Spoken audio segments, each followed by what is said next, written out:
It is the showstopper of our solar system. Basking in its own glow, it seduces all admirers. However, it is a beauty with a mean streak. It's a massive, frigid ball of gas surrounded by icy rings, hurtling at 40,000 miles an hour. It is a planet of violent weather with a polar storm bigger than the United States of America. Saturn has some of the most powerful weather in the solar system. The lightning can be 1,000,000 times more powerful than lightning here on Earth. But its moons are even more exciting. The geysers on Enceladus are erupting water vapor hundreds of miles into the air because there's much lower gravity there and the fact there's no atmosphere holding them in. Another has an atmosphere with oceans and mountains. Could life exist on one of these moons? Saturn, Lord of the Rings.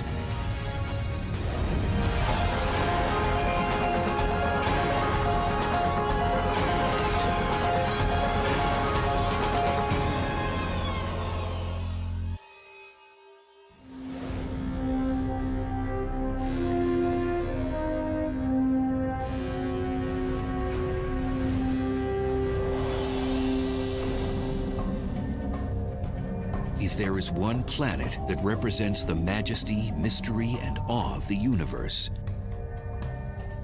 it is Saturn.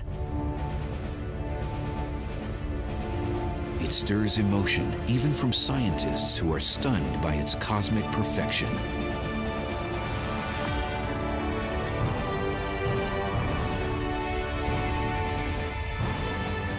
You gotta hand it to Saturn for being the most beautiful thing out there. It's been my favorite planet since I first saw it through a telescope.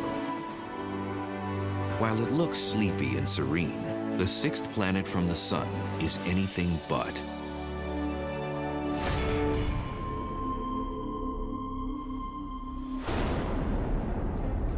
Saturn is a dynamo whose beauty is skin deep. Saturn is an absolutely frigid place. You wouldn't want to step out on the surface. For one reason, you'd fall because there is no surface, but secondly, you'd freeze to death instantly. Saturn is a hunk of hydrogen and helium that races around its axis, distorting its shape.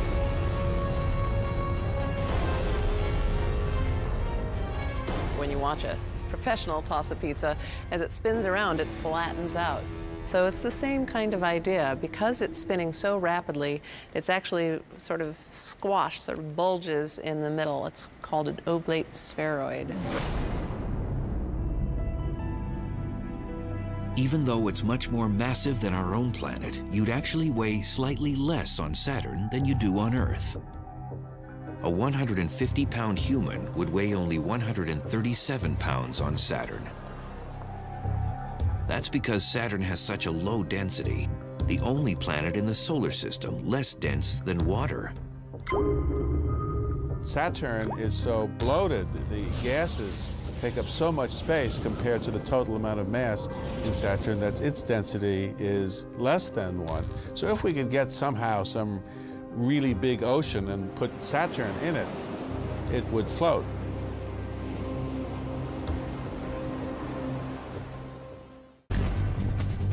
Saturn is the second largest planet in our solar system. It is a gas giant, a mass of hydrogen and helium 750 times the size of Earth. A day on the planet is 10.6 hours long, and it takes 29.5 Earth years to orbit the Sun. It has 48 named moons.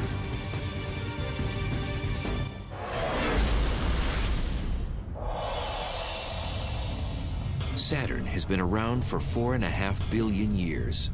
It formed by accreting carbon dust particle by particle into a rocky core several times the size of Earth. Then it was able to attract gases like hydrogen and helium, which collapsed under gravity. As things started collapsing, this cloud began to compress. It began rotating more rapidly. But along its axis, from, let's say, top to bottom, it wasn't rotating, so it was free to collapse under the force of gravity. It's called the conservation of angular momentum, a principle on display at your local ice rink. If you push your arms out, if you're an ice skater, you'll go more slowly. If you pull your arms in, then you'll be more concentrated towards the axis of rotation and you'll have to spin faster. And that's just what happens for a planet as it condenses. A spinning Saturn came out of this collapsed disk.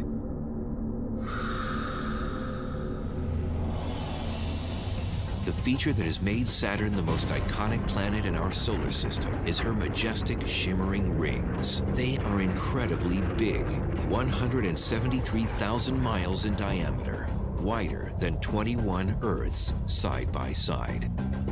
So it would take you 2 days in a really fast rocket ship to get from one side of the rings to the other. They're huge. However, these huge rings also are unbelievably thin, measuring about 65 feet. When viewed from the side, they virtually disappear. They are no thicker than about 1, maybe 2 stories in a modern-day building. They're paper thin in comparison. The rings may look like perfect solid disks. However, they are actually made up of billions of pieces of space debris.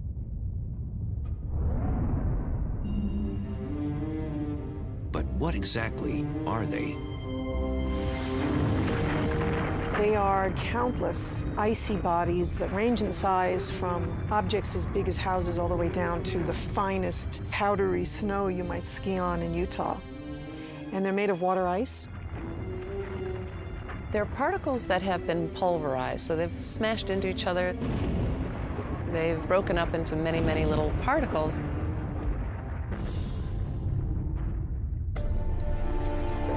If you were to be inside those rings, it'd be like in a beehive. They're all over the place, so bees in a swarm. It's a hostile place. You do not want to try to put a spacecraft through those rings. And these particles spin very fast. And they're screaming around the planet at 20 to 40,000 miles per hour. The inner rings spin faster than the outer rings, and there's a reason for that. Kepler's laws say that if you're going to orbit in a circle around a central body, if you're close up, you move really fast, and if you're far away, you move really slow. If a particle the size of a grain of sand moving at hypersonic speed were to strike a spacecraft, it would be like a shotgun blast at point-blank range. Now get outside the rings, things are much quieter. If you want to take a country drive around Saturn, go this way instead of following the rings.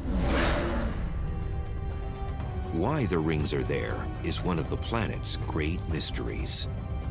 The rings might have once been some of Saturn's moons that got too close and smashed into each other. The fractured pieces were held by the planet's gravity to become its rings.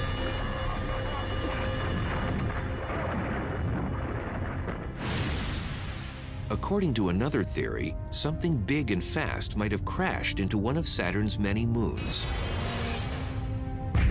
The broken shards were sucked in by gravity and fell into orbit, forming the rings.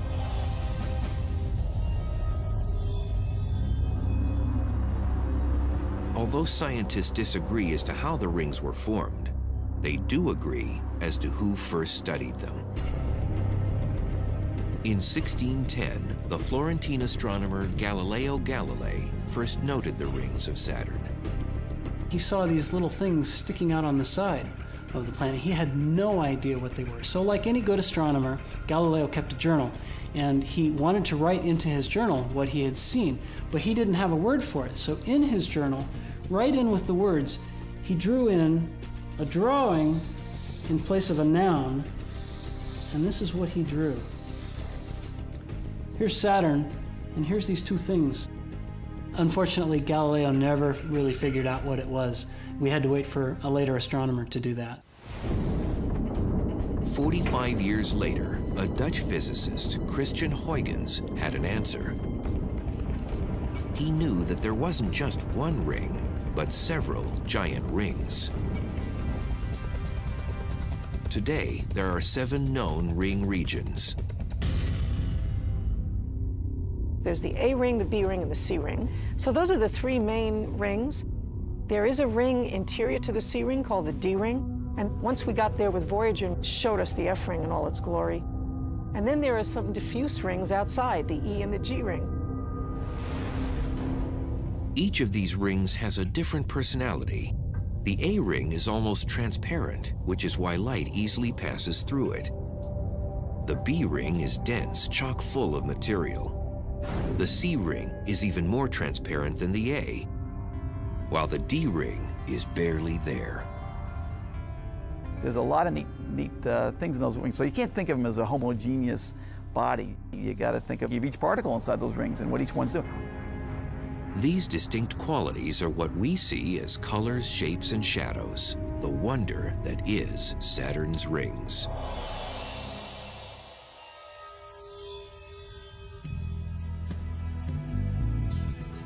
The reason we can see them at all is due to the sun. Just as our moon glows with reflected sunlight, so do Saturn's rings. It is a phenomenon called ring shine. Just imagine yourself on the night side of Saturn looking up and having the rings just completely covering the sky. It's much brighter than the Earth on a full moon. They shimmer, and they're brilliant, and they're bright. And that's because they're mostly made up of ice particles, which reflect a lot of sunlight. However, there is evidence that the glowing marvels of our solar system won't be around forever. Some scientists are asking, just when will they disappear?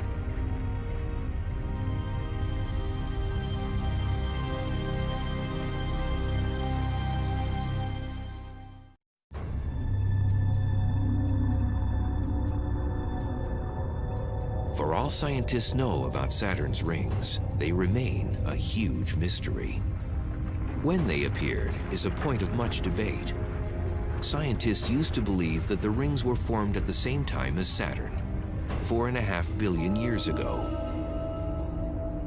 But because we don't understand what holds the rings together, and our best guess as to how long the rings could stay together is only a few 100 million years, there's something wrong with this picture.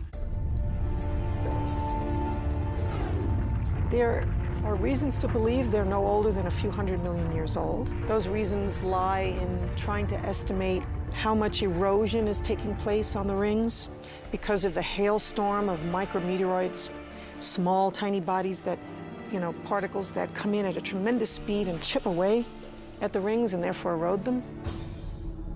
Neptune, Uranus, and Jupiter also have rings, but theirs are sparse and dim.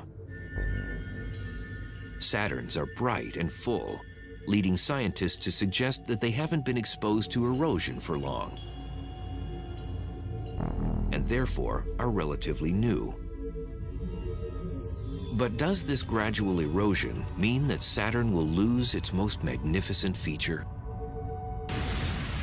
The idea is that over, long periods of time, the material can just get so small that it can be charged, end up acquiring a charge in Saturn's magnetosphere, and then it can just get zipped away, taken away by the magnetic field.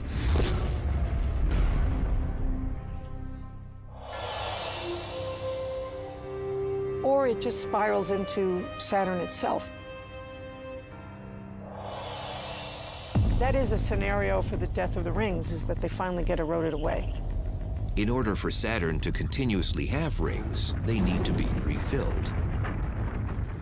At the moment, Saturn has a tremendously large ring system, but the actual material in the rings does have to be replenished. Strangely, another kind of assault might be necessary to preserve them. They have to get renewed by an errant comet coming in and crashing, adding to the mass that's going around there. And that kind of question is still being debated. The debate continues when theorizing as to when the rings will vanish. Hundreds of millions of years, probably, maybe billions of years, we don't know. That's a matter of debate right now. Whether the rings are young and are going to die an early death, or they're old and they're going to remain with us for a very, very, very long time.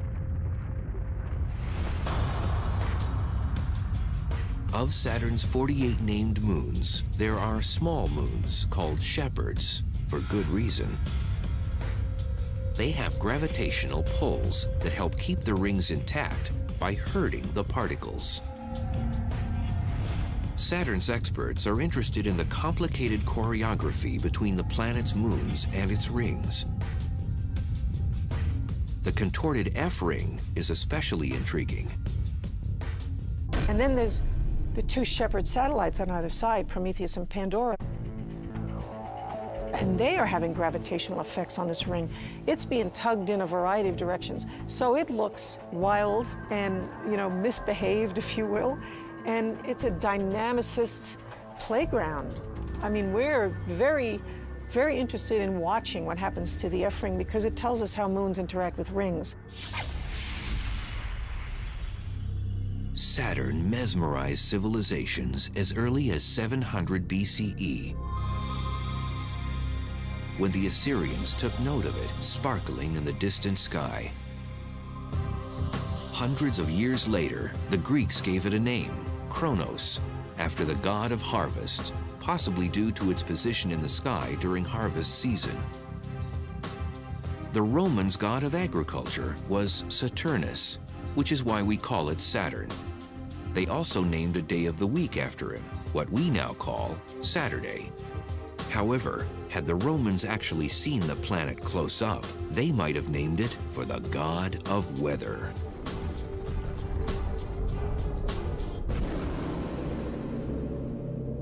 Saturn is a wild, ever-changing place, but unlike on Earth where things change on a daily and even an hourly basis, the storms on Saturn can last for days and weeks and months, and things change on a large scale very slowly over time.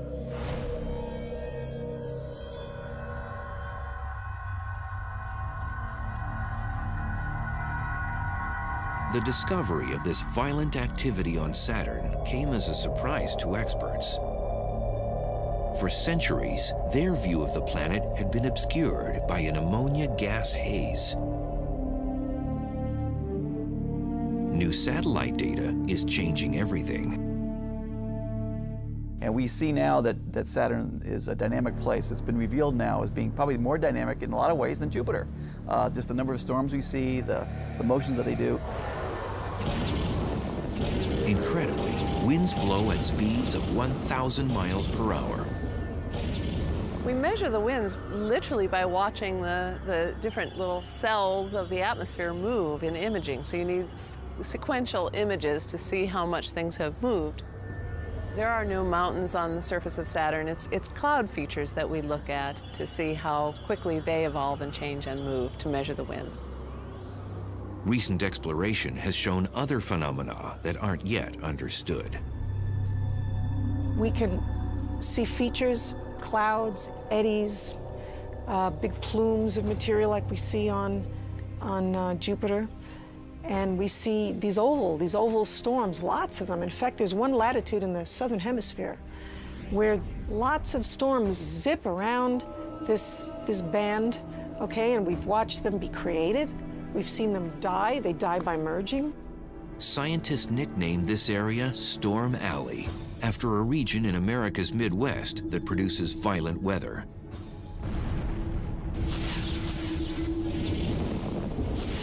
It is believed there's lightning there, though no one has seen it. And there's a technical reason for that.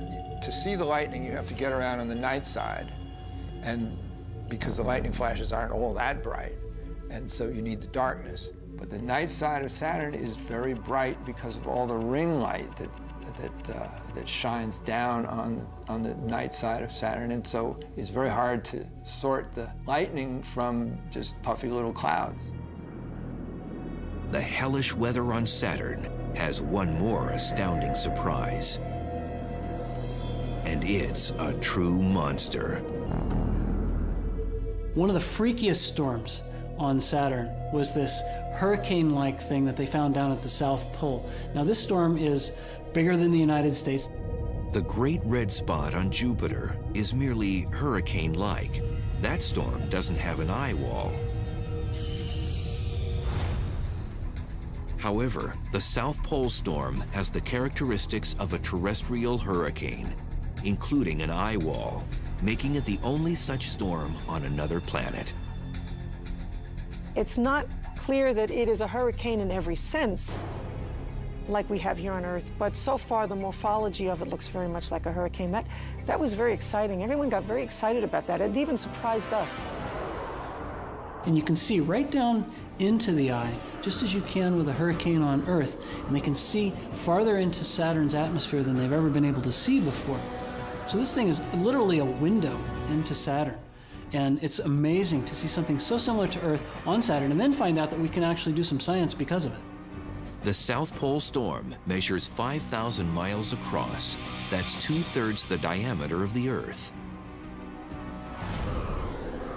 If a hurricane that huge were to form here, it would cover a distance from New York City to Baghdad, annihilating all in its path.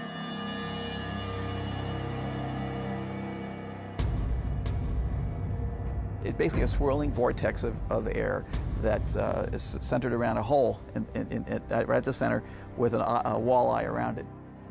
What powers this monster storm is still unknown.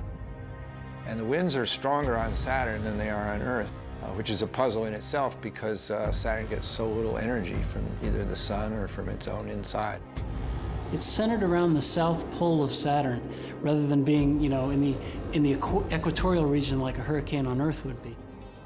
In early 2007, modern imaging technology revealed something else on Saturn that astounded scientists. We see it very, very intensely now.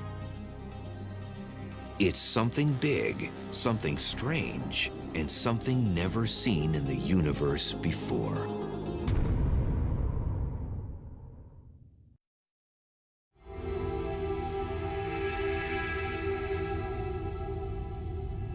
Saturn, the solar system's most bizarre yet beautiful planet, has just gotten even more mysterious.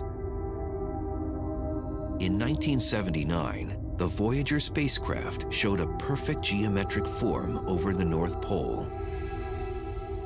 In October 2006, the Cassini craft found that it is still there. It's just bizarre, and it sits there kind of still. It doesn't move with the planet. The pole, there's a hexagonal feature, a six-sided polygon that encircles the pole at about 78 degrees north latitude. And it's sitting there as a set feature.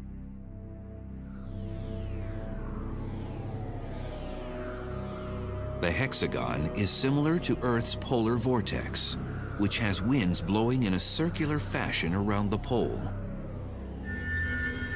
Saturn's vortex can fit 4 Earths inside of it and extends 60 miles deep into Saturn's clouds. And what's more bizarre, Voyager saw little tiny clouds going around at about 100 meters per second, which is about 200 miles an hour, going around this racetrack. People thought, well, maybe it's just a temporary thing. How could this stay there? It's been there now for at least 20 years, and we're going, what is this?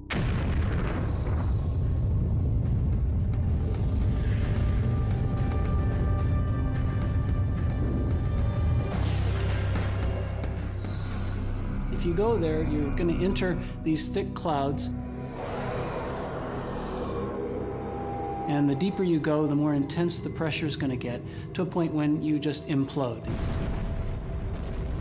You and your spacecraft can't make it any farther.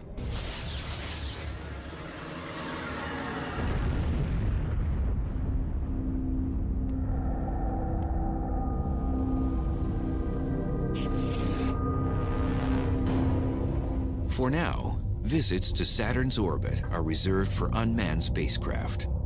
But surrounding the planet are at least 48 moons. Venturing to one of those is more feasible.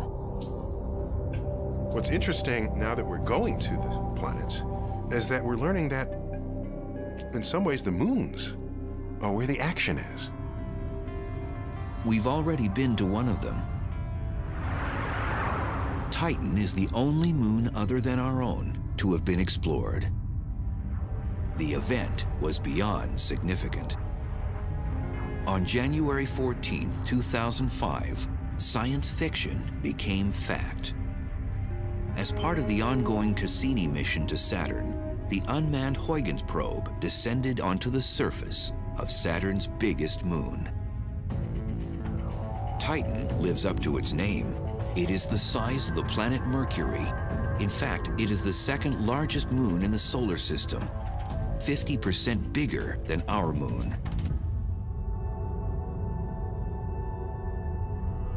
It is seductive in many ways. For one, Titan looks much like Earth. That was the thing that hit me over the head, just how remarkably similar in process the surface of Titan looked.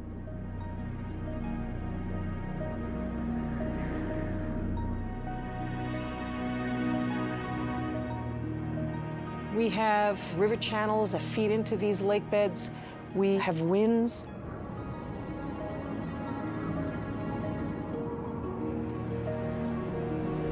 And then in other areas, we have dunes.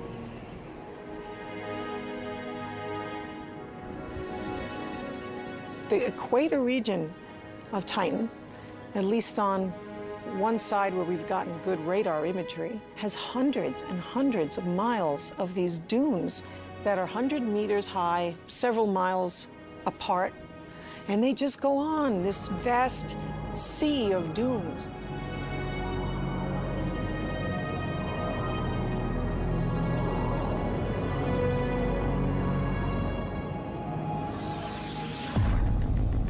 There are possibly deposits of solid hydrocarbons. And we didn't really know until that probe landed whether it was going to hit liquid or some solid surface. It seemed to kind of fall on what looks like kind of pudding. It doesn't seem to be liquid or solid. It seems that Titan has some goo on the surface. It's almost kind of neither land nor sea, but something in between. That's very amazing.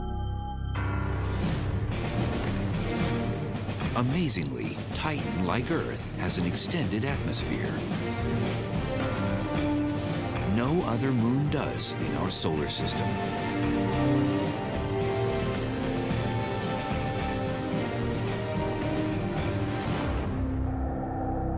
The atmosphere of Titan is very, very thick, very, very massive. It has a mass that's 10 times the mass of the Earth's atmosphere. And so you have a very, very thick layer of gases. So it's thicker than the air as we know it.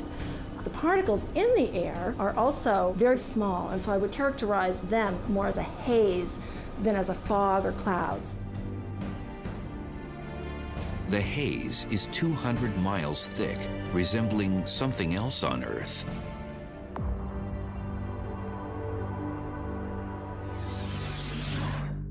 From the outside, it appears essentially opaque, like a big orange ball.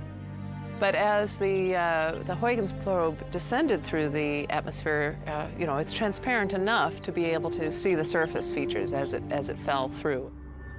But it's not unlike a hazy day here in Los Angeles. It's not the color of the atmosphere that most intrigues scientists.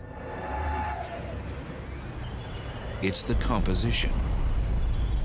Nitrogen and methane, the same gases they believe made up much of Earth's early atmosphere. The idea that Titan's atmosphere mimics the atmosphere of early Earth 4 billion years ago is something we're very, very excited about and interested in, and it's one of the things we're studying very hard in our laboratory. Let's see if we can get this aligned. What do we have? At the University of Colorado, Dr. Margaret Tolbert is simulating Titan's atmosphere in her lab. Might it, too, have the necessary ingredients for life? In this experiment, we're trying to simulate the chemistry that goes on high in Titan's atmosphere where the haze is forming. And so what we have is a reaction chamber here, and all that we have in there is nitrogen and methane. So the two most important components of Titan's atmosphere. And then we're just going to flick on a lamp, and that lamp is going to simulate the sunlight hitting Titan's atmosphere. Incredibly, Tolbert's research has shown that Titan's atmosphere, when stimulated by sunlight, begins to produce organic compounds. To scientists looking for life beyond our planet, this could be big.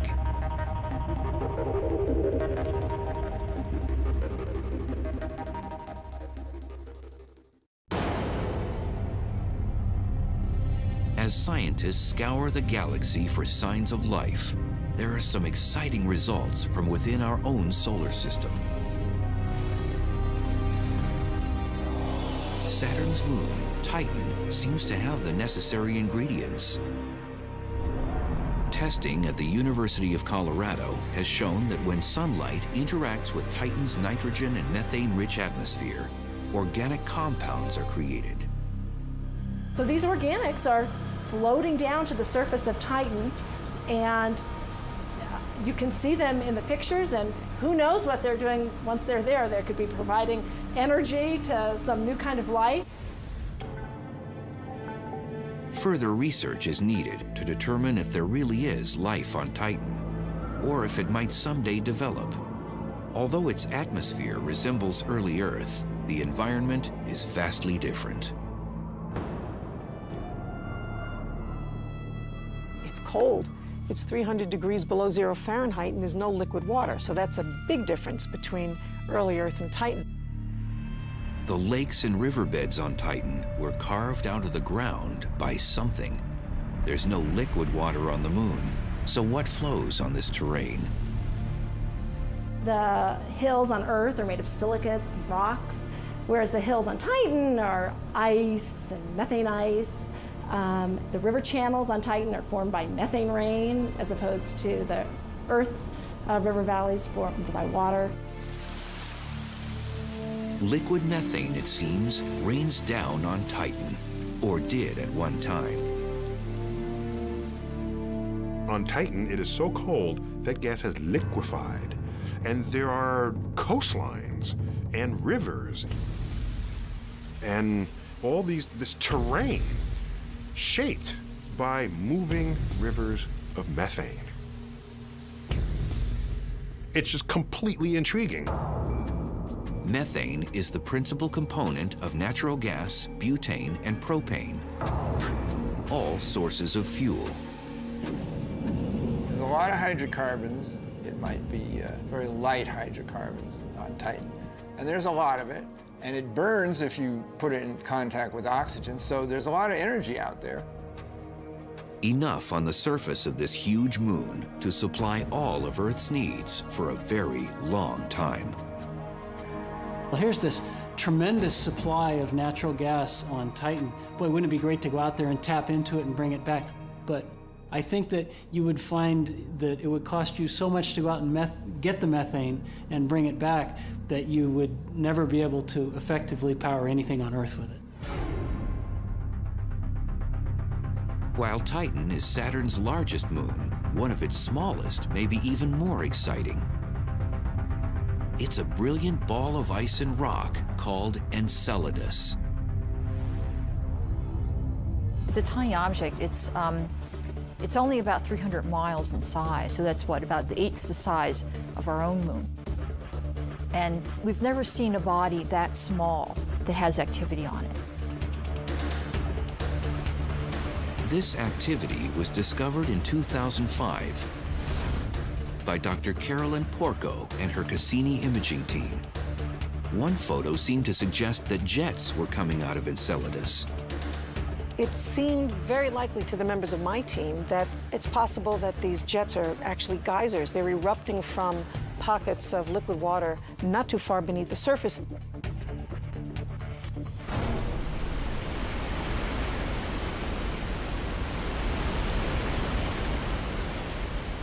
The closest thing we have on Earth to Enceladus is something like Old Faithful Geyser here at Yellowstone National Park, which is shooting water vapor and water about 150 feet into the air. The geysers on Enceladus are erupting water vapor hundreds of miles into the air because of the much lower gravity there and the fact there's no atmosphere holding them in. Many geysers have since been discovered, all in a region of Enceladus's southern hemisphere. They are coming out of these fissures, these big cracks that go on for about 135 kilometers, something like 80 miles of cracks. We call them tiger stripes because when we first saw them, they really looked like the stripes on a tiger. There are 4 areas that seem to be ridges or kind of active geologic areas, and the plumes seem to be coming out of these areas. And we've counted about 20 or 21 plumes. Southern Enceladus is covered in cosmic Old Faithfuls.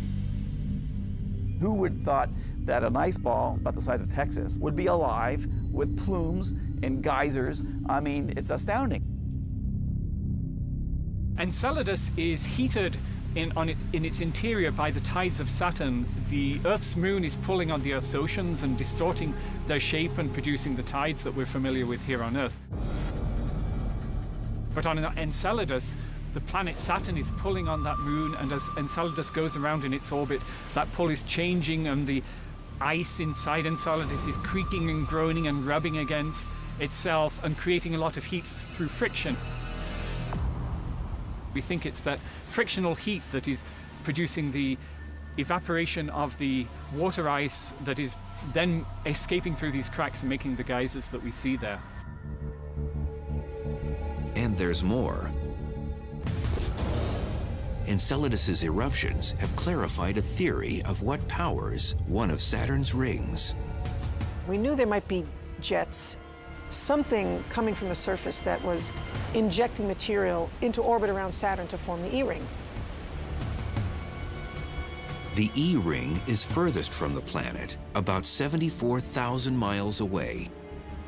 It happens to be just at the same orbit, the same distance from Saturn as Enceladus. And so it really suggests that it owes its origin to Enceladus. And thickness of the E-ring sort of matches the thickness of particles that were ejected from the south pole of Enceladus. If these geysers disappear, so might the ring. Ultimately, the liquid jets suggest that there is water on Enceladus. And perhaps something else. So the search for water is not that, oh, one day we'll be thirsty, so we'll have something to drink. The search for water is guided by our interest in the search for life. It's that simple. Follow the water.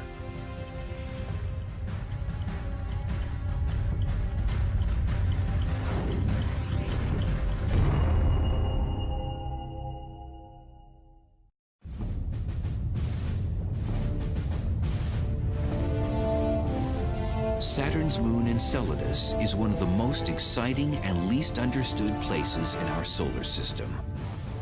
Enceladus is a really strange place. The strangest thing that got people's attention first is it's very, very bright. It's the whitest object in the solar system.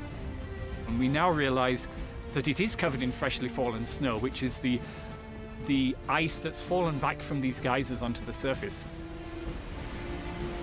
And it's that ice that has scientists excited. Possibilities there are amazing.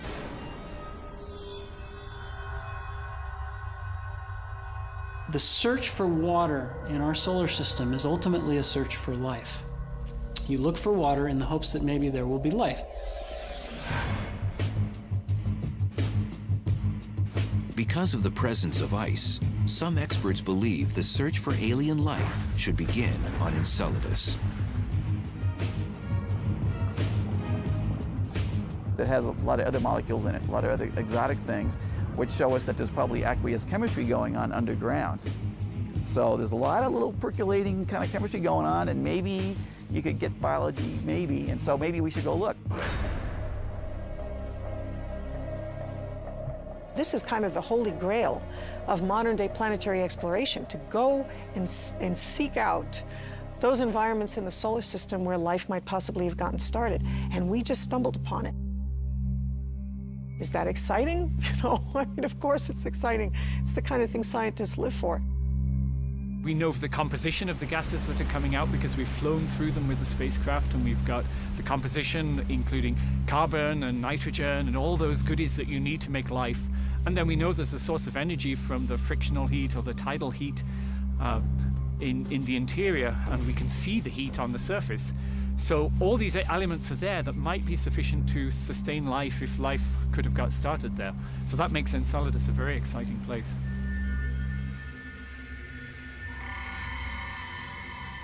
But what kind of life? We're not talking sushi, you know? We're not talking lobsters and fish, we're talking microbes. I think that's about the best that we can hope for on a moon like Enceladus. If we ever discover such life in our solar system, it's going to be the simplest possible. It's going to be bacterial, something like it. Even the discovery of something small would be a huge event. It would change everything that we think and know about our solar system, the universe, and ourselves.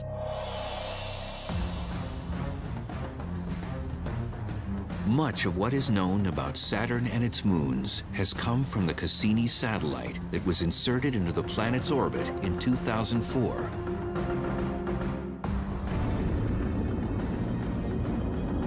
It is currently touring its rings, moons, and the planet itself. By 2008, Cassini will have made 70 trips around the gas giant. Putting an orbiter around a planet and being able to hang out there and monitor the system and all the different elements of the system for a long period of time, I mean, that's the best way to study these bodies.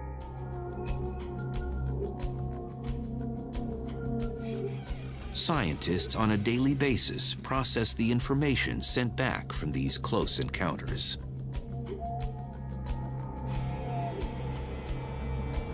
In addition to the camera, there's a radar that can send its radio waves through the clouds, get an echo off the surface, and make an image of the surface.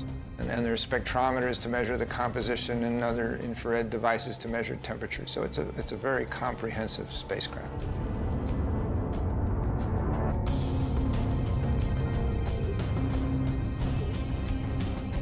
As you see better, you learn more. I think it may have been Yogi Berra who said you can see a lot just by looking. Relating this information to processes on Earth could help explain mysteries of our own planet. Saturn is really very different from the Earth. Its diameter is 8 or 9 times greater than that of the Earth. Its atmosphere is made of hydrogen, completely different from our own atmosphere. But the same physics is going on. The same forces are controlling the weather on Saturn as are controlling the weather on Earth. It is part of our history. It's the solar system. So understanding how our solar system formed is really understanding how I got here. And understanding the nature of the other planets that are in the solar system. I mean, they're like my neighbors. Cassini's new imaging technologies are giving us never-before-seen views and information by the day. Cassini's close encounters with Saturn will bring us nearer to unlocking its secrets. It's quite complex, and it'll take us a long time to figure it all out. I don't think we ever will figure all of it out. But it's just the beauty of being able to be in orbit and monitor a rich planetary system like Saturn's. The Earth has a context in the rest of the universe. And you want to know where we fit in the universe? You don't get the answer to that just studying the Earth itself. For as much as we discover about the Lord of the Rings, it will always inspire us.